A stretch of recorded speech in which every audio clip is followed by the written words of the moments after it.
Lumos.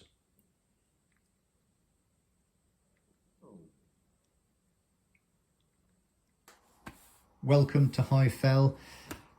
First confession, I'm not a real wizard. The magic is an illusion, like all magic is. To illuminate these coaches, it's a lot simpler than people imagine. The first thing we need are some lights, and this is what's known as COB, chip on board, LED strip light. It's available on eBay, quite inexpensive. You'll notice they come with a USB attachment, so when you get your lighting, you can check and make sure that all of the LEDs work. I've never had them where they don't. There's loads of LEDs embedded in here, so it's great. These are warm white, so they give a gentler glow rather than glaring. It all depends on what effect you're looking for in your rolling stock. I say these are battery powered, so these are the batteries we're using. Relatively inexpensive, again, easily available. I think these were again an eBay purchase. You buy them in packs, a couple of pounds, and you get 10. These are 1.155 volts, so two of these together inside these battery holders, which again, I think I bought those on Amazon, a few pounds for a bag of them. You're going to have 3.1 volts. The LEDs are described as 5 volt, but if you check the specification, it will give a range that the light will work between. LEDs have all got different ranges depending on their colour, to what voltage they need to start them, I think is the technical term. So we know those work, that's all good. And the magic is this little device here. It's called a latching reed switch. So between the two contacts there is this glass tube, and inside is a vacuum, and the switch is contained in a vacuum. On top is a small magnetic device. When you bring another magnet in close contact with that, it will cause the switch to latch, and latching means it will stay when you've removed the magnetic source. Do be careful when you look for reed switches, because the vast majority of them that are offered very inexpensively are not latching ones. So as soon as you take that magnetic source away, they'll turn back off again. They're used on things like safety guards on machinery and things like that, so they do have a very specific purpose. But what we want is to be able to activate the lights, let the coaches run, and then when we want to turn them off at the end of a running session, you just bring your magnet close to them and they go off, as you saw right at the beginning. So the first thing you need to do is get into the coach and see what we've got to play with there. So this is our Hornby TT 120 Mark 1 coach, and to open it, it's just a question of getting a nail. I find a nail, I wouldn't use a screwdriver. You want to go somewhere between this end here where there is a clip, here there's a clip, and and it's repeated on the other side. If you go for somewhere in the middle, you can just get your nail in there, a gentle bit of pressure there, open it, tease it open, and away it comes. And we can drop the interior out. You can see I've actually added some people already to my coach. This one has actually been adapted for lighting as well. There are a couple of little changes you need to make, but they are quite straightforward. The first one you'll notice is here I've cut away the toilet wall. In fact, it's a great piece of modelling by Hornby, but you can't see it because there's a blank panel here, and the toilet wall, or window rather, that's out in white. So you can't even ever see that's there. And what's going to happen is the battery holder will actually be sitting in here. And so that's where the batteries are going to be contained. If you're doing one of the guards coaches, you don't need to remove anything here because there's a more open space for them. You'll also notice that the Hornby have already got these notches down here, and that is sufficient to allow the LED to sit on the roof and then come in without interfering. You do need to trim a little bit lower down on here, and that's just to allow for the resistor if you're fitting one, and the latching reed switch. Now you'll notice I mentioned resistor there. You don't need to use a resistor. I do. This is a 1K resistor, obviously a pack of 3 there. And what that allows you to do is to make the light even more yellowy. So it looks more like an incandescent light, which would be more in keeping with the era of these coaches. Just a little bit of information. A resistor doesn't alter the voltage, it alters the current.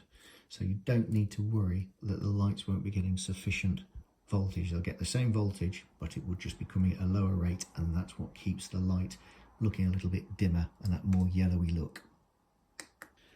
So there's the coach interior.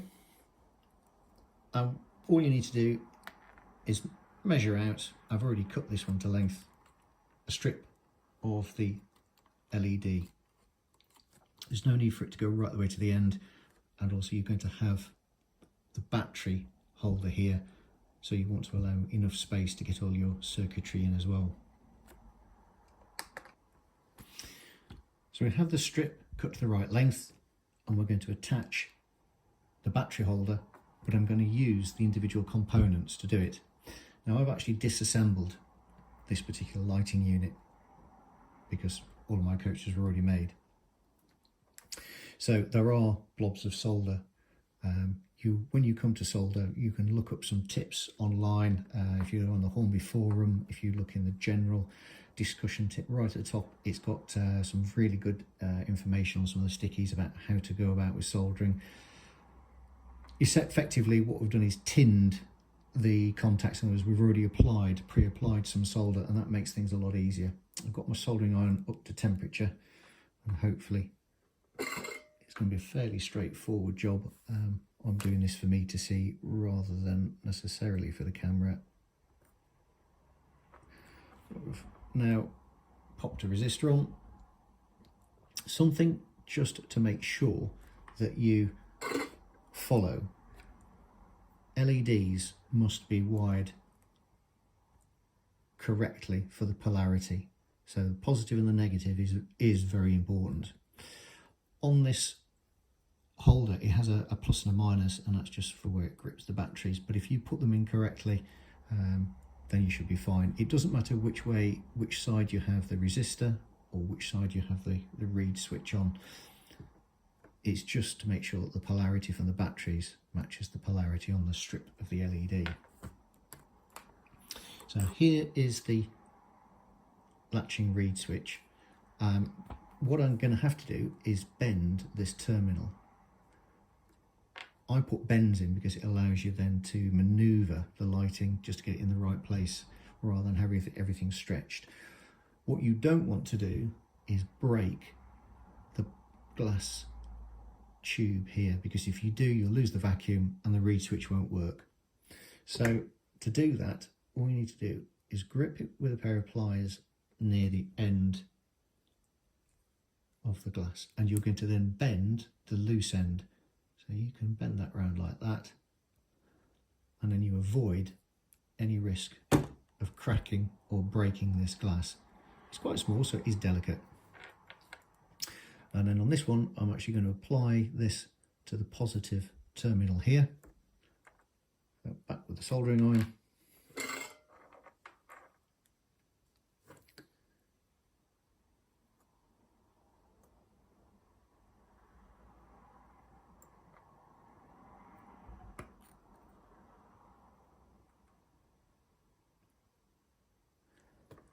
As anybody will ever tell you, as soon as you start soldering for the camera, it never goes quite as smoothly. But anyway, there we are, it's on. So I've tinned the contacts on this light strip already, remembering that I've got the reed switch on the positive side, and I'm going to attach that to the positive marked LED on the strip. I'm just going to apply some heat with my soldering iron. It's on there. And then the negative is with the resistor. So that's now firmly attached. Notice I've done it so that the battery holder is pointing downwards. Good reason for that. when that's attached to the roof via the sticky other side, it will mean that when you do come to exchange batteries, it's going to be an awful lot easier to get them out. Batteries are installed, making sure we've got those the right way around. We're now going to just test. So some lights off. Yep, that's all good. And now it's just putting it all back together. This is so easy to do. The battery holder fits perfectly inside. Run your finger down. It's got that self-adhesive strip on the back of these LEDs, which makes this even more practical for fitting. Just check that that is all fitting in correctly. Yep, that's it. And then it's just a matter of reattaching the chassis. So I've got, just make sure that's in, just click that in, nice and gently, firm but a gentle press. If it doesn't feel like it wants to go first time, just check that you have got the chassis in the right way around. And we're good to go. So there we have it, illuminated Mark 1 coaches.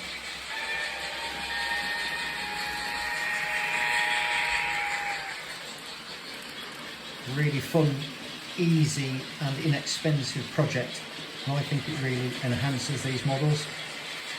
I'll leave some details and links in the description so you can find the components I've used. There's obviously other retailers available as well. These work perfectly in TT, so of course for bigger scales you shouldn't have any problems. And we look forward to seeing you on the next video.